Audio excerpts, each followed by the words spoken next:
All right, we are now joined by a very, very special recurring guest, friend of the podcast. It is Dan Straily. I'm going to say new to the Cubs organization, even though I think you've been there for probably a month now. Also, fellow podcaster. So check out the Journeyman podcast wherever you get your pods. Dan, it's so great to see you. We talking a little bit before this. Really appreciate you giving me a little time on your quote unquote off day with the Iowa Cubs there. So definitely appreciate it. Yeah, no, thanks for having me back. I appreciate it. Whenever I get asked back, it means I didn't suck enough to not be welcome back. So I'm happy to be here. I enjoy podcasting. I think it's a great way. It's kind of therapeutic for me too, just to kind of get stuff off my chest, and also too just let people in a little bit more as to what our world's really about and what we deal with on a daily basis, just to help people realize we're just a bunch of human beings. We're just a bunch of dudes trying to make our way in this world. Absolutely. Yeah. It's just like you have a great story to tell. Definitely have a lot of stuff to talk about. I just want to say first, congratulations for getting back to affiliated ball. I know Appreciate it. you haven't been in the big since 19. You've had a long journey since then. You went to Korea for 4 years, right? Since yeah. Yeah, Um, forever. Yeah. but have you had a chance to reflect on the journey to get back to the affiliated ball, or will there be time for that later on? There's always time for that later on, honestly. But I've never played a season of baseball like I am right now, with the amount of gratitude and just like appreciation for it after grinding through an off season at home by myself, getting built up at Driveline with no one watching. Uh, we haven't alluded to it yet, but I eventually signed a contract to go play for the Long Island Ducks, and I landed in Long Island, didn't throw a pitch, and got a call to come play for the Cubs in AAA. And we were talking about it before we hit the record button, but AAA travel isn't exactly the life of luxury. And I'm not complaining. By no means am I complaining. I was just explaining my day to Justin before we really got going. But it was just like I don't even care. Like I just am so grateful and so happy and so blessed to be back here. And obviously I'm working for this journey this season to end with me being in the major leagues. But I've accomplished so much just getting back to this point, that I'm not going to sit there and start like putting this fake pressure on myself and all these deadlines, and start looking around and like who's doing well, who's doing bad. Like I'm just focused on myself and really getting to know my teammates, dude, and just feeling blessed and happy to be here. Absolutely, man. Yeah, was there ever a point though where in the course of that, the off season at home or the time overseas where you're just like the dream of getting back to the major leagues, did you ever think about like, I don't know anymore. I might give up on this. Was there ever a point where you got close to that? Dude, well, I'll give you something real right here. So I was sitting there and I was talking to one of my friends, and we just finished up. Our kids play a little league together, and I was like, dude, I was like, I feel like I'm a fake baseball player right now. Like spring training's underway. I think it was about ready to break, and like I didn't have a job. I didn't have a prospect of a job that I knew of. You know what I mean? Like I just was driving the drive line every Friday and busting my butt doing what I knew how to do. But I said, like, dude, I feel like I'm just a fake baseball player. I'm just like faking it right now. Like no one even wants me. And my buddy just looked at me and was like, dude, shut up. Like you go up to Driveline and you get your work in, and we'll see you back here Monday for practice, for little league practice. But like no, you shut up. Like don't even start that, man. You've come way too far to even to let those thoughts enter. And I was just like, dude, you're right, man. Like I had that moment of like poor me. And it was like, dude, no one feels sorry for you. You're just out there doing your thing. And it was like, no one feels sorry for you. Don't start feeling sorry for yourself. Like that's not a good spot to be. So luckily I'm surrounded with many people like that, my wife included, my friends included. And like that was kind of the only real moment that I had where I was just kind of that little bit of doubt crept in, because I'm watching guys get hurt left and right and no one's calling. And I just kept going. I had this mantra the whole time. It was like, I got two options: quit or don't. And I just never quit. Just keep working, just keep going. And so, yeah, man, just never know in this game. You just never know in this game. And if you would have told me a month ago that I'd be sitting here now, like I would have told you you're crazy, because I was contemplating if I was going to go to Mexico or go to Long Island. Like I was just like, trying to figure out what the best route for me to try to get to where I wanted to be was at. And so just everything happens quick, and you just never know who's watching you in the sport, truthfully. No matter what level you're at, you never know who's actually watching you day in, day out. So I had a good reminder of that from my buddy, and I had a real quick reminder of that when the Cubs called. So yeah, that quick moment of doubt here and gone, and now we're just back to work, brother.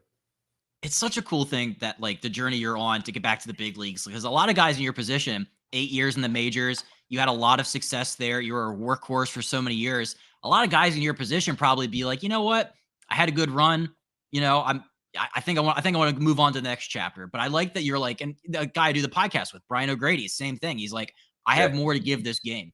Like I yeah, still like I'm not at that point yet where I'm like, all right, well, I had a good run, but thanks, but no thanks. But like, yeah, and so I saw that, and I think a lot of people online were really happy to see that you latch back on with an affiliated team. I want to talk about your Driveline experience though, because I saw like they had like pro days and they have you hooked up to all these machines, and I watched like the video with all the hmm. movement and stuff. When did you start working with them, and like what is it like going up to Washington and just like working with them? What does that look like? So I'm actually kind of one of the OGs up there. Like I've been going to these guys since 2015, like before it was cool. Like back when it was just like I remember the first time I went there, I flew up for the day, and the guy that was heading it up was his name's Matt Daniels. He's now like some bigwig with the Twins. Proud of you, Matt. Shout out to you. But he's like the director of pitching or some fancy title that I don't know what he does quite. But I was like, hey, dude, I landed 8, and he's like, all right, dude, we get in at noon. And I was like, they would no one. He's like, yeah, dude, the place opens like at noon, and it was just like such a different, like at the moment in the moment I was just like, oh, okay, like I'll go I'll go find an IHOP and hang out for a few hours. Like I don't know, like what do you do? I've never been up there, and so I did. I just went and got breakfast somewhere. I don't know where. I mean, I don't know if it was an IHOP or not. Probably was, but I just like went and got breakfast somewhere, and then just like hung out and waited, and then like so I've kind of see this evolution, and that was like this little. There's one cage, one little plyo area, pretty small weight room, and now it's like a 40,000 square foot. There's like 7 cages and a huge warehouse and enough weight. Like you could fit like the freaking University of Oregon Ducks football team could lift in there and not even notice it was different. Like it's just the total space is just. I'm so proud of those guys. So I've got a chance to kind of have a front row seat to their evolution as a company. And they've had a front row seat to the evolution of me as a pitcher because we've gone hand in hand together for the last whatever years that is. This was the first year that I spent this many days in the gym. A lot of times I've always been a remote athlete, meaning I go up there and do my testing. I get my programming and I go home to Oregon and I work quietly in my garage at the local training facility I work out, Boss Sports Performance, and just kind of do my thing. But I don't live in Seattle. Like, yeah, I'm not too far. It's like a 30-minute flight and a 5-hour drive. Like, it's not that far, but like I'm not, I have wife and kid and I'm I have my life at home too. We all have an off season. But this year I spent a lot of days up there. I spent many, many weeks. And the real reason of that is that baseball was telling me that like what you're doing isn't getting it done. So I went up there and was like, all right, what do I need to change, guys? What's not working anymore? What can we fix? What can we adapt to? What's the game moving towards? And so I learned a sweeper and I changed my cutter into making it a more viable pitch. Like it's that simple. They're like, hey, try this. I've always been able to spin the ball. Like anyone's ever seen me pitch, like I can always spin it. Like I might not be able to throw it hard past you, but I can spin the ball. And I go up there and they hand me a cutter grip and it's, I throw it the first time and it's like 20 inches of horizontal, it's 0 vertical. And they're like, oh, and I'm like, yeah, what does that mean? And they're just like, dude, like that'll play.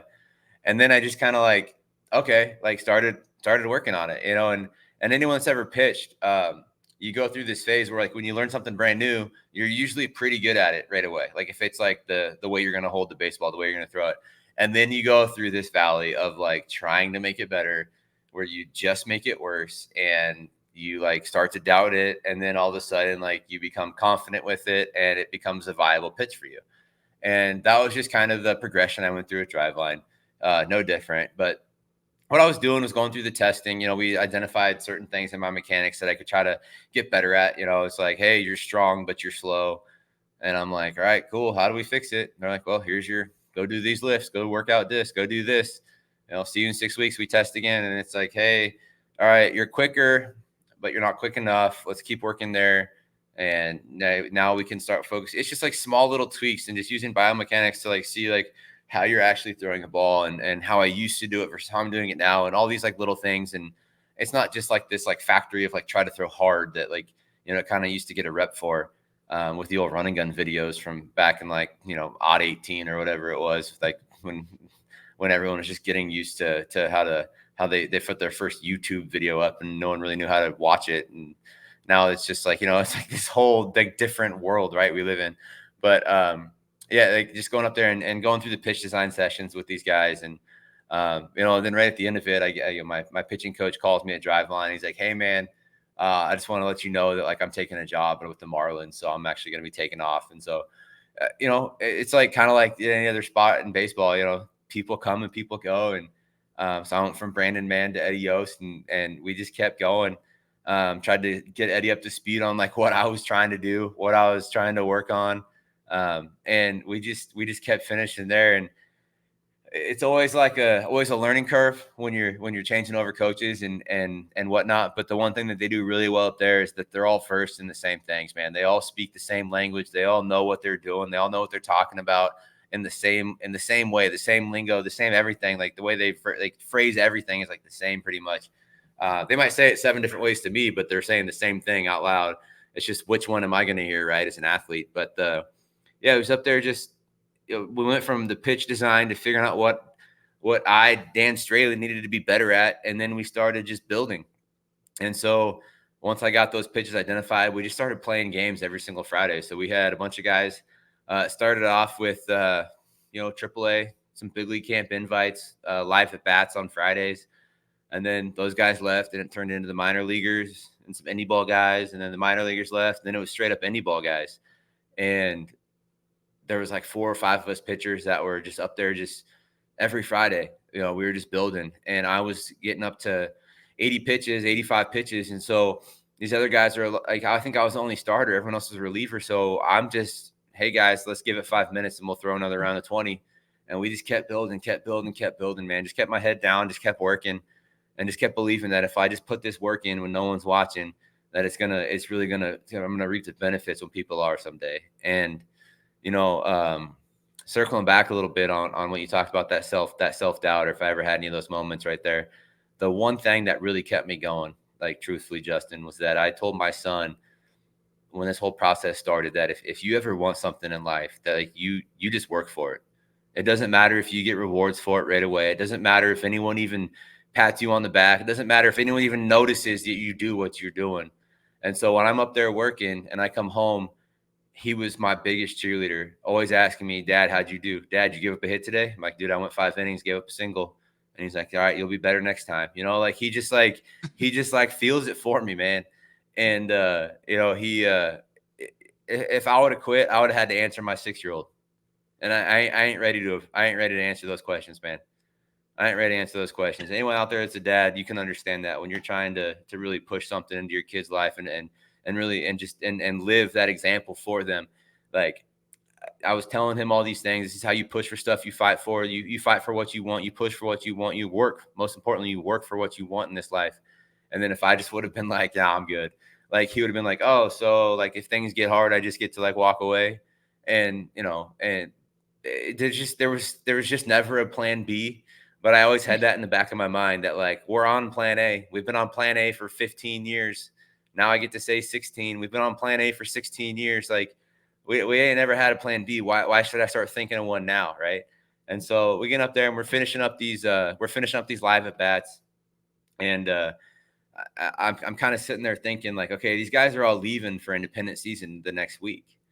And man, like now teams are gonna have independent ball players to look at, as well as guys that are just at these facilities. So I did exactly what you do in the year 2024. I followed the pitching coach and I followed the Long Island Ducks on Instagram. And within minutes, I had a response. Hey, you interested in coming to play here? Sure am, sir. And a couple days later, my agent, we got everything buckled up. In the meantime, I actually had an offer from Mexico to head down there.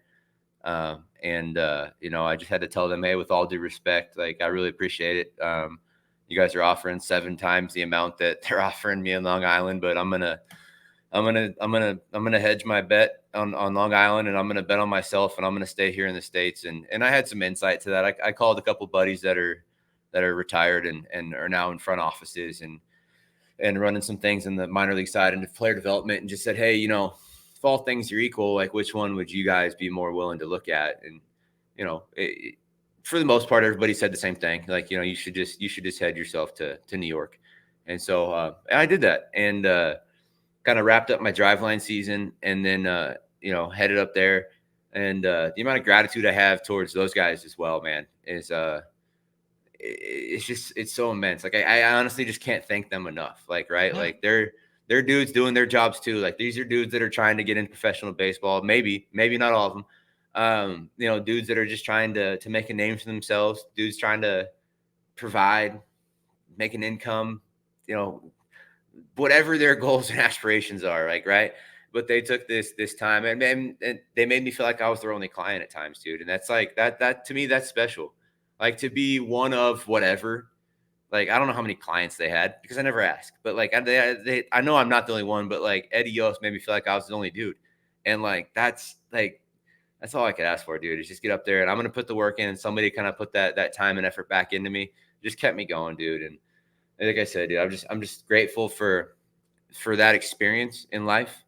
I mean, I don't need to go through it again. Like, I'm not saying that. I'm saying, but I'm grateful for that experience in life because it really showed me a lot about who I am as a person, and allowed me to show my son who you need to be as a person if you want to chase your dreams and chase your goals. And, and then I also got to explain to him that just because I got here to AAA doesn't mean we're done. Like, yeah, like that ain't the goal. It's just step one. Right. So job's not finished. Yeah, it's never finished, dude. It's never been finished. It's for year 16 and we're still working towards it. Right. I love that though. You put in the work and it paid off. I love the Tom Brady clip that I saw recently where he's like, the fish just don't jump in the boat. You have to go out there. You have to put the work in. Nothing's given to you. I love that kind of stuff. So you're killing it, dude. I know we're in AAA, but that's pretty close. We're almost there to getting back in the big leagues. Phone call away. I had a question about when pitchers get older and they get, into the later stages of their career. I'm not saying they're there. You can say it. But 35 is not old. It's pretty old in baseball. It's pretty old in baseball. You're good. Anyway, go ahead. Yeah. How hard is it for pitchers to try and reinvent themselves or like have like a second act? Because like some guys do it really well. Yeah. Like I know CC Sabathia went from like upper 90s to like the later part of his career was different. You talked about you added a sweeper and you changed some of your arsenal a little bit, but like, what is it like and how hard is it trying to like adjust to what your body can give as a pitcher in the later part of your career? Yeah, dude, for sure. Like when I was 21 and I got you 0-2 and catcher put down fastball up, like I could throw as hard as I could and probably run a 93, 94. Every now and then touch a 5 up there and run it by you. And like now I'm like, all right, dude, here's my 90. Good luck. It's just like it just is what it is, right? So we like to play a little game called Hide the Heater, as we like to call it now. So I don't I just don't go up there and throw 60 fastballs a game anymore. That's really what it is. You say reinvent yourself. It's the same. We're all saying the same things. We're just trying to figure out how to get the most outs every single time I'm giving the baseball.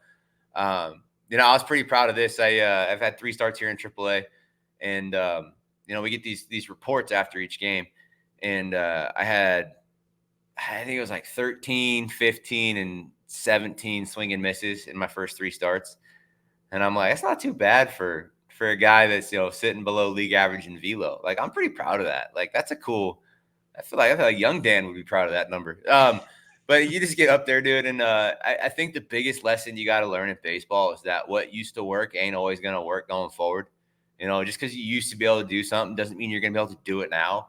I've seen that one a handful of times. I've had some friends have to go through that lesson and kind of learn that one the hard way. Or it's like, hey, man, reverting back isn't exactly always the answer. Like, let's figure out how to get it done now. Let's not just try to redo what we did 5, 10, 15 years ago. Like we're not the same person. We're not the same body. We're not the same anything. You know, my back doesn't feel the same. I didn't feel my back 15 years ago. You know what I mean? Like it's just how the world works. But you just kind of, yeah, you do. And I gotta just lean on stuff I've heard from people in front of me, right? That's all we get in this world is we get a chance to ask questions and be students of the game and be listeners of the people that came before us. And when I was a rookie, I was out jogging in the outfield, Yankee Stadium on a Friday. I was pitching on Sunday. And I was jogging past the Yankees bullpen, and I just hear, "Hey, meet me in the corner, young man, when we're gonna jog together." And I was just like, look up, and Andy Pettitte was standing right there. So you do exactly what you do when you're 23, and Andy Pettitte tells you to wait in the corner of the stadium, wait by the foul pole. You go wait by the foul pole, right? I had like 2 poles left. This was back when we ran poles, but and I swear I ran 10, 15 extra poles because Andy Pettitte wanted to, first and foremost, tell me congratulations on making up to the big leagues. And then I would just start asking him questions, man. And one of the things I asked him was just like, Mr. Pettitte, sir, I'm sure it's probably exactly how I said it because I grew up watching it, man. I grew up idolizing this guy. He was a stud. And I said, hey, man, how did you adapt and stay in the league for so dang long, man? And he was like, you just got to be willing to do whatever it takes to get outs today. And if that means you're going to lean on a certain pitch more than you usually lean on it, he's like, we're becoming more heavy cutter at the end of his career and all this kind of stuff. And the type of pitcher he was at the end, like, sure, there's similarities, right? Still left-handed, still great pickoff moves, still same mechanics, but the way you use it has to be able to change. And that never went away from me, man. Being able to hear that from such an established big leaguer, and you can just you can hear these things as players and you can just be like, dude, you can walk away from that and be like, dude, I met Andy Pettitte today. Or you can walk away with that and be like, dude, Andy Pettitte might have just unlocked something that's going to buy me a few years more in my career. And so that, to me, that's just something that's just never been let go of. And so how do I apply that to myself? Right. That's how I'm wired. So it's like, I can hear that, but how do I use that? How do I apply that? So it's like, all right, how do I keep doing what makes me good, do more of that, but then also try to figure out other ways to make what I do well, what I do well, how do I make that look even better, right? And so, we just had to kind of retool some stuff and, yeah, reinvent is another way to put it. And it's all good, man. I started off this whole thing this offseason was like, dude, I'm going to be the next Rich Hill. You watch this. That was my whole goal where it was like, who's to say I can't be doing this in 5, 6, 7 years from now? I nobody. Let's go put in the work and let's see what happens, right? But I know I'm willing to do what Andy told me, back in 2012, jogging those poles in Yankee Stadium, and that's just keep adapting to whatever you needed to be to get outs today. And just small stuff like that, man. If you just have the ability to listen as a ball player to the people that came before you, and just take those words of wisdom and skip some of those steps in the learning curve, it's all for your benefit. And so again, man, we talked about it last time, some of the stuff with Joey Votto and this and that. And it's just you just got to be a student of the game, man. You got to respect the guys that have been there in front of you. And you got to be willing to really dive into and meet them find out who they are as a person and find out who they are as a ball player, because there's a reason certain dudes stick around this game for so long. I'm so glad you brought up Rich Hill because I was having this conversation the other day. 44 years old. He had 3 teams call him this year, and he's like, I want to wait a little bit. 3 teams. And it's crazy. Yeah, he's been around for so long. Do you think that with all of there's an arm injury crisis happening, guys are having these elbow problems from throwing too hard. Do you think teams are coming around on, are they valuing guys such as yourself who don't have to rely on velocity? Is that having a renaissance right now, you think? I'll toot my own horn with this. I've played this game going on my 16th season right here, and I've missed 5 starts, maybe. That's they just don't make them like this anymore. You know what I mean? I can say that, Justin. That's fair to say. It's so good though. And I think a big credit to that is I'm not a scientist by no means. I'm going to leave that up to the boys up in Seattle at Driveline. But I think there's got to be something to the fact that I don't throw all that hard, that maybe I'm just not putting the torque on my body the same way. Maybe I am, and maybe I'm just built different. I don't know. But at the end of the day, like, you know, another quote I'm going to lean on here. Johnny Gomes told me this when I first got up to the big leagues, and he goes, there's two ways to get paid in this game. And then he just like leaves you hanging, and now you have to engage. I'm like, all right, Johnny, what you got? And he goes, you got to be decent, or you got to be durable. And that I've always hung on to that. When he says decent, he's talking like Jacob deGrom, Clayton Kershaw. Like, he's being a little sarcastic with the decent.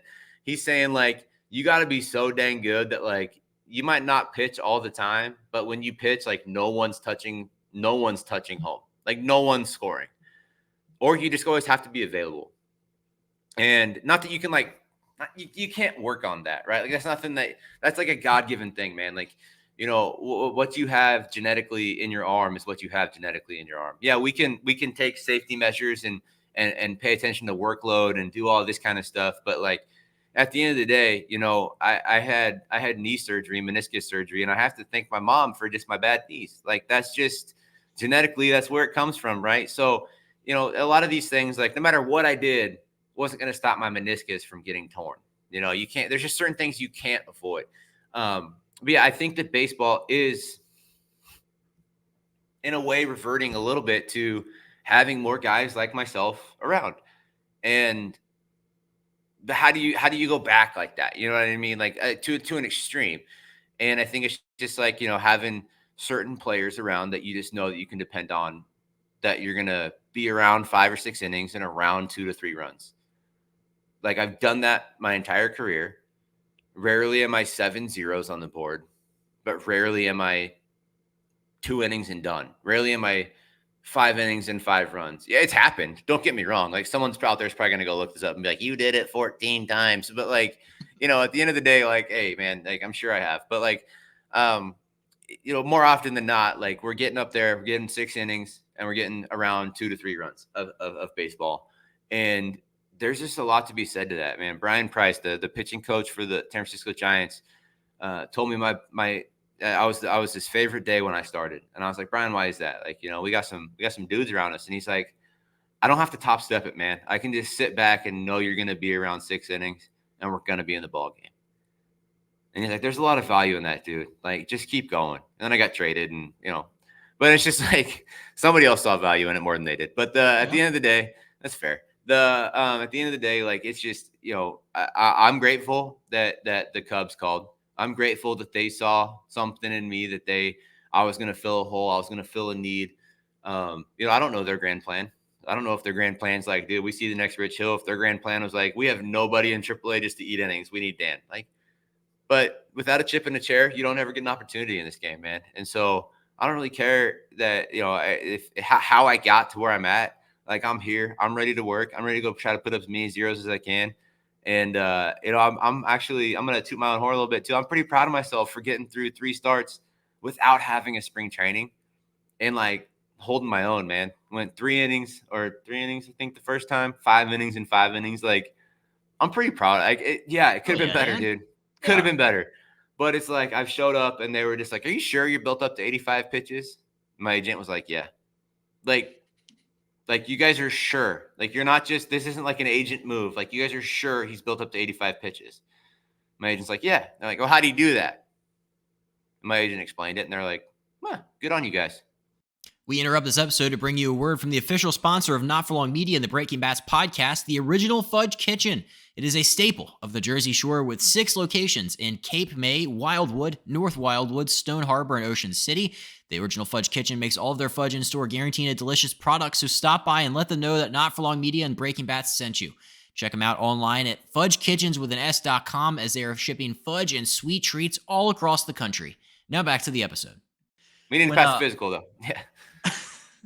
You said something in there that it really got me thinking, is just like some guys have like that God-given like ability to like throw longer and later into their careers.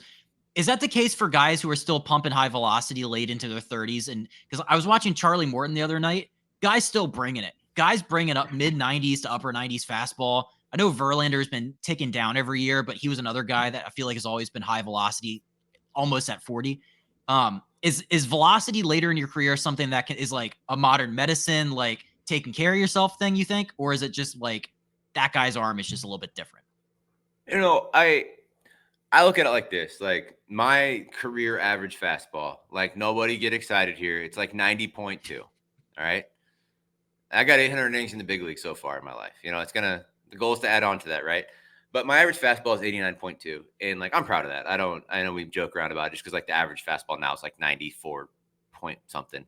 But I'm probably averaging 89.7 right now.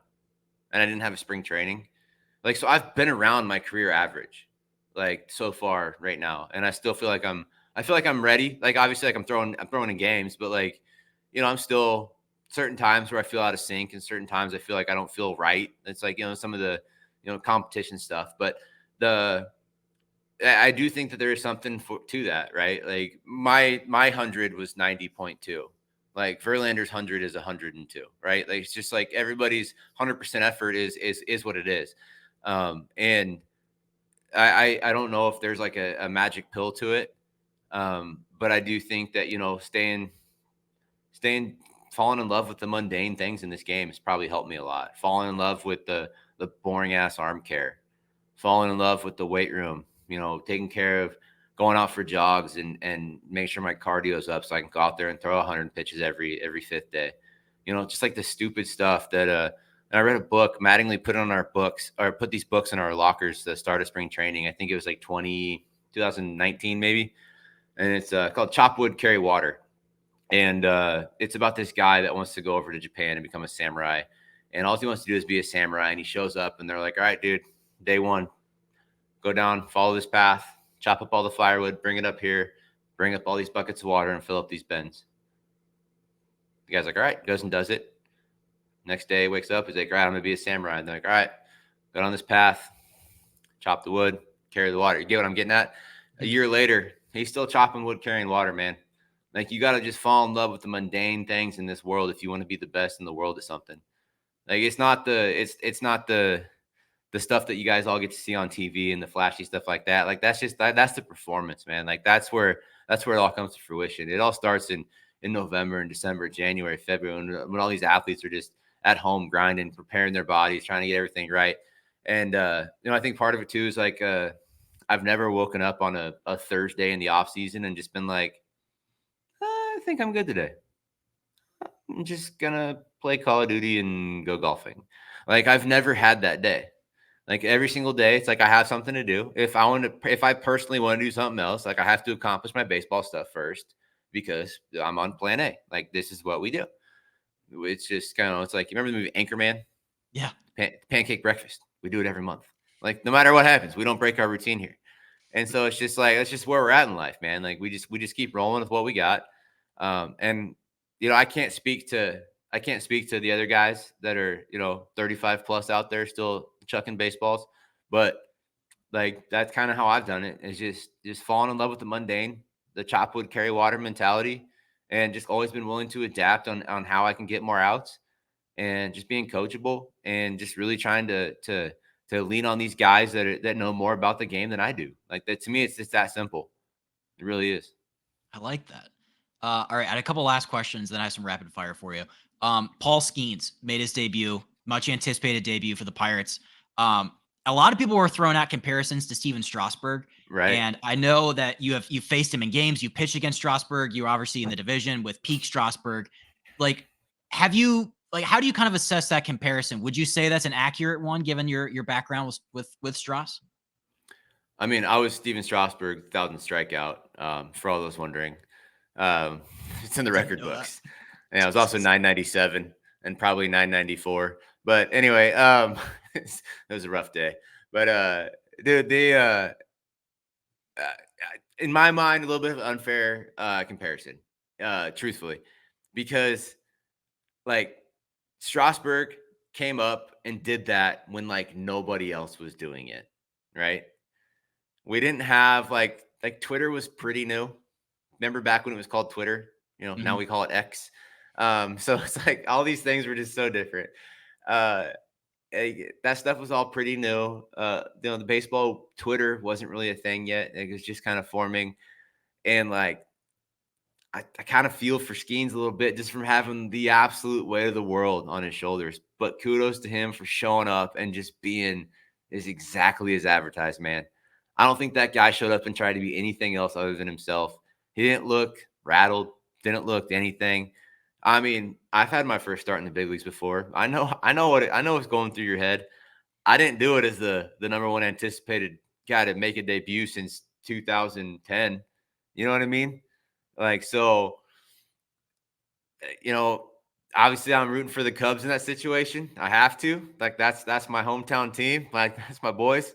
But I do have to say, I walked in the clubhouse. I was pitching that day. I was kind of upset the world wasn't excited about my start, but I walked in the clubhouse and every single member of my team was sitting in front of the TV watching it, dude. I guarantee you that statement rang true for every clubhouse across America that wasn't on the field getting work in. We all tuned in, dude. You can't. That stuff's electric, absolute electric. And I just love it for the game that they were able to take a guy that was a super hype prospect and keep him hyped all the way to his ascension, and then to continue to hype his debut. It was almost like MLB got it right, dude. Where like Mhm. they got it right with like, let's not draft this guy, let the world forget about him, and then all of a sudden call him up. Like, it was really cool to see that whole process. I totally forgot what your question was, if we're being completely honest, but I do feel like it was a little bit of an unfair comparison to the Strasburg one, especially just it's just like a different time. It was just a different time. These hitters have been seeing 100, not from starters every day. Don't get me wrong. Like, that's still freakish. Like the splunker, is that what they call it? That I've never even heard of that other than like the one other guy. I think you have to throw over 104 to be able to throw a splunker. When I do it, they just call it a changeup. So like it's just a different word. But his stuff is absurd. It was so fun to just get to see that. Um, but I did feel like it was a little bit of unfair advantage to compare him to Strasburg. Yeah. I don't know if there's just like not that many other people to base it off of in recent memory. It's like, oh, number one prospect making his debut. All Right. right, he's Strasburg and he throws kind of hard. I don't know. I like Skeens a lot. I think he's gonna be a really good pitcher. Absolutely. Have you ever seen a pitcher that's reminded you of yourself? Who's the next Dan Straily? Like younger guy. Yeah, coming up or that you've Hmm. seen, or you're just like, you know what? Kid's got it. The kids got it, dude. I don't know. I think I was in Korea too long to really answer that. I mean, I'm sitting here with Cade Horton, and the kid got roughed up a little bit in his last game, and he's had two starts in AAA. And I was like, dude, I actually just took him out to dinner tonight, and I was just like, dude, like, you're gonna be fun to watch, man. I'm gonna be sitting on the couch with my son watching this game, watching you shove for the next decade, man. This is gonna be cool. And I get to say that I took you out to dinner tonight, you know? And but you just get a chance to like see someone like that. And I was actually more intrigued. I wanted to hear more about his quarterbacking days at Oklahoma than I did about his baseball career. Um, I remember that.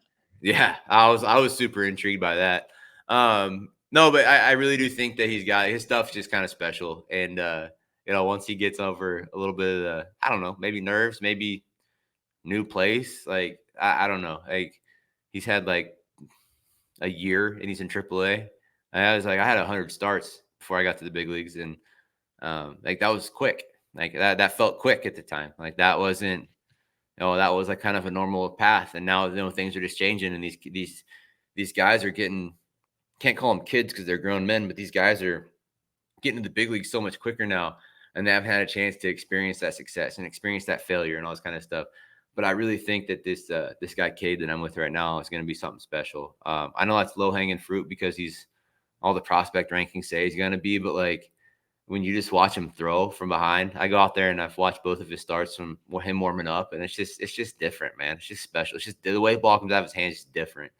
And I'm sure there's a bunch of guys out there that you could say that about, but it's just like easy cheese, man. It's just easy and it's firm, and it just the breaking ball. Like, he threw this curveball that, like, if I were to get a ball to move like that, it's got to go like 65 miles an hour, and he throws it at 87. You're just like, dude, good for you, man. Like, God gave me the ability to do this for a long time, and God gave you the ability to throw a billion. Like, that's awesome. I love that. All right, we'll do some last ones here for you. I saw a Perfect. video on Twitter X. I think it was from Pitching Twitter Ninja, X. where Twitter X. Um, and this is 2020 in Korea. You shook off the catcher 9 times. Mm, What yeah. happened? Um, so I think that was one of those situations where I was like, hey, let's throw a front hip slider to this guy. And we just call everything else. Like everything else. And this is like my personal catcher over there too. It wasn't like this was like a random dude. Like this was like my personal catcher. And it probably just was early on in the season. And yeah, dude, it's not the first time I've done it. Like I don't throw 9 pitches. But I do throw most of my pitches to both sides of the plate. So we got a lot of stuff to go through. But yeah, I know exactly what you're talking about. Just sitting there, just nope, No, nope, no, still no. no, no, no, no, What did you end up no. throwing? Probably a ball at that point. Hey, if you do it, it's like if I'm holding the curveball and the catcher doesn't call it right away, like I can't shake to it because I never throw it for a strike. And it's just like some of those like weird things. Like if I throw a curveball in a game, it's because I was holding it and the catcher called it. It's just like how it works. Like I don't get why or I don't have a magic answer for that. But when I'm feeling pretty convicted on the pitch, like I'll shake for it. A lot of times it's like I believe in my stuff too much to a fault where it's like, you call it, I'm probably gonna throw it because I know that's probably the right pitch. But like if I'm really convicted on something and I'm assuming that I'm pretty sure it was like a front hip slider that I was trying to get to. Maybe it was just like a heater away, and they were just like, "Dude, do not throw a fastball." Like who knows? I'd have to go back and review the tape. That's like when Zach Greinke was calling his own pitches and he shook himself off. I don't know if you ever seen that. It's one of my favorite. I have, dude. Zach's in a Have you league ever of his own. have you played against Zach? I have a couple times. Yeah, my second big league start, I gave up 5 runs in 5 innings, 4 homers, and Zach did the same thing on the other side for the Angels. We both walked away 5-5, and I was just like, man, I was so beat up on myself, and I was like, dude, wait, if Zach Greinke can do it, and I can do it, like, okay, like I can't be mad at myself. If it happened to Zach Greinke too, like, and he didn't have to face Trout, then like I'm okay. I will never get tired of listening to stories about Zach Greinke because I think they're all fantastic. And also, last time your Joey Votto stories, I think my side still hurts from just like the birthday. You asking him advice for hitting. Was there Right. anything else that like stood out from Joey Votto to you that like kind of resonated with you all these years later? Yeah, actually, nothing cool like you're expecting, but I was actually just really sad. My first start this year in for the Iowa Cubs was against the Buffalo Bison. Is that their I think mascot? so. And Joy wasn't there. I was pretty let down. I was really looking forward to Joseph Daniel Votto getting in the box and him taking extremely close pitches and challenging the umpire's calls. I was, I was really looking forward to that. Oh man, no, what a human being, dude. No, yeah, there's like just a full year's worth of stuff that I could say about Joey, but just dude, super generous dude, and just nothing but the best for him, and yeah, I got nothing on top of the head, just screaming at me to shout out loud to the world right now for you. He's the best. Guy still banks. I have no doubt he's gonna come up with the Blue Jays and start mashing homers. Oh, That's just me. he'll find a way to like work his way into like the batting title somehow. He just will. Yes, that's what Joey does. That's what Joey Um, does. what was the most memorable pitcher hitter duel of your career? Did somebody have like a super long at bat off of you where you're just like, please, for the love of God, put this in play? Like, what was there anything off of the top of your head? If you were to go back and I might get some of this wrong, but if you were to go back and look up myself versus Torrey Hunter, Torrey Hunter was my daddy. All right. We're talking like 7 for 9 with like 4 homers and 2 doubles. And I go face him and I'm walking out of the game in Detroit, out of the clubhouse, and he's like standing right outside our clubhouse. And I was just like, hey, father, how are you? Like, I don't know what to say here. Like, hey, Tori, how you doing? And he was just, he spoke some wisdom into me. We'll put it that way. He took his time after he owned me he wore a couple different jerseys and owned me. It wasn't like he owned me under one roof. Like it wasn't one day. It was a couple different times. There were some walks in there too, by the way. And he spoke some wisdom into me. We'll put it that way. And then we get to the playoffs that year, and I strike him out 3 times. And I have a signed jersey at my house from Torrey Hunter. Like, and to me, that probably means the most of all of them, where it's just like somebody that owned me, but like still took the time at the end of his career to like speak something into me as a player and build confidence in me as a player. Just meant the world to me, man, to like see something like that. So yeah, I don't, maybe not quite the answer you're looking for, but that's the first one that comes to mind, where somebody that just, God, just please throw it and just get it over with. Like, no matter what I do here, he's gonna hit it out. Like, just get it over with. That's awesome. Did you so I looked this up. Did you play with Ichiro in Miami? I did. I I had a did. One of my absolute favorite teammates. I gotta be real careful what I say about Ichi though. I heard that his batting practice was the stuff of legend. I don't know if you Yes. saw any of that. Can you attest to that he was just launching balls over the fence with ease in batting practice? When he wanted to.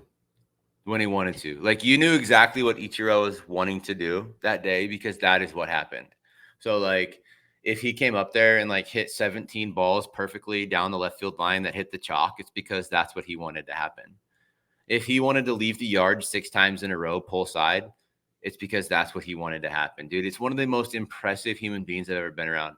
The attention to detail, the never waving routine. You know, we talked about Vado's routine when he was struggling and how he just did the same thing every single day.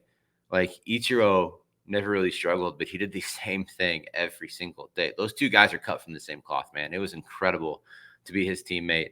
Something that if you go to ballparks early, back when Ichiro was playing, and probably still now, because I'm sure he's still around to Safeco all the time. He has this incredible, like, almost like a bow catch that he does in the outfield during batting practice. And I gave him permission. I was like, dude, please, on the next fly ball to right field with nobody on and 2 outs, please let me be a part of this video where you catch a ball like that. I give you permission to try to catch a ball like that. And he told me he was going to, and then it just never lined up, man. I was like so ready to be in that video Hall of Fame with him, of me giving up a lazy pop fly to right field and him just doing this like behind the back bow catch that he literally would do it 10 times a day in batting practice, and maybe once a week you'd see him miss one. Like, it was immaculate, dude. But yeah, his batting practice was a lot of fun. It just, you just enjoy the show when you're around that guy, dude. Like talk about being around legends.